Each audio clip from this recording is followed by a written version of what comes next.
यावेळी अक्काच्या बड्डेला बासवड्यांचा बेत ठेवला होता. खरं तर दरवेळीच आपण बड्डे सेलिब्रेट करायला बाहेर जातोच, पण यावेळी तिच्या मैत्रिणींना मासवड्या खायच्या होत्या, म्हणून मग तिने ठरवलं की सगळ्यांसाठीच मासवड्या बनवूया. मासवड्यांचा स्वयंपाक म्हटलं तर आमची सुनीता म्हणजे माझी वहिनी असतेच, कारण तिला मासवडे छान बनवता येतात. सकाळपासूनच दोघींचा स्वयंपाक चालू होता, कारण दुपारी मैत्रिणींसोबत आणि संध्याकाळी फॅमिलीसोबत सेलिब्रेशन होणार होतं. आता स्वयंपाकाला मी नसले तरी मी त्यांना आवर्जून व्हिडिओ करायला सांगितला होता, तसं त्यांनी व्हिडिओ करून ठेवला होता. स्वयंपाक दुपारीच झाला होता. मग आईने आल्यावर नंतर गरम गरम भाकरी करायला घेतल्या आणि एकीकडे जेवणालाच पहिल्यांदा सुरुवात केली, कारण मग अजून बाकीचे यायचे बाकी होते, म्हणून म्हटलं मग जेवणं तरी उरकून जातील, मग नंतर केक कट करूया. मग सगळ्यांची जेवणं झाल्यानंतर आम्हाला केक कट करायचा होता आणि मामांनी खूप छान मोठं कलिंगड आणलं होतं. मग आमचं असं ठरलं की केक कापायच्या सोबत कलिंगड पण कापायचं, पण तिथे नाव पण टाकायचं होतं, म्हणून आमचे हे दोघं आर्टिस्ट मस्तपैकी नावं टाकत होतं आणि ह्या तिघी मस्त आवरून तयार झाल्या होत्या केक कापण्यासाठी.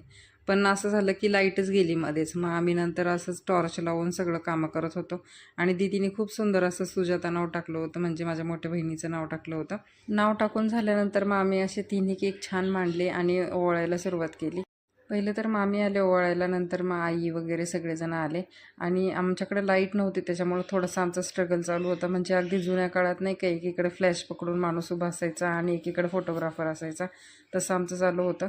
पण ठीक आहे, त्यामुळं फोटोची क्लिअरिटी खूप छान येत होती. मी तर खरं सांगू चमकतच होते, अगदी गोरी दिसत होते मी. माझा फोटो बघून तर मला असं वाटलं की अरे लाईट असेल तरी हा फ्लॅश घेऊन फिरायला काही हरकत नाही.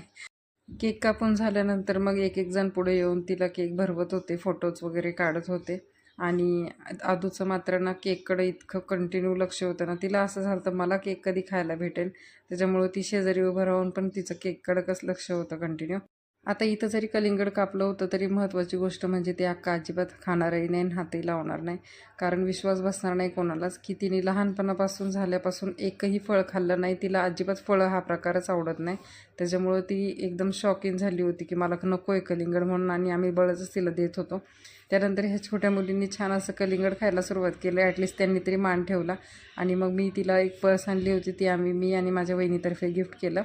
तसंही आमची जेवणं झालीच होती आणि शैलूने त्यात फॅमिली पॅक आणलं होता. मग आम्ही ठरवलं की चला आता सगळ्यांनी बसून आधी आईस्क्रीम खाऊन घेऊया, म्हणून मी सगळ्यांना आईस्क्रीम सर्व करत होते आणि इकडे बाहेर गॅलरीत वगैरे सगळे मस्तपैकी बसून आईस्क्रीम खात होते.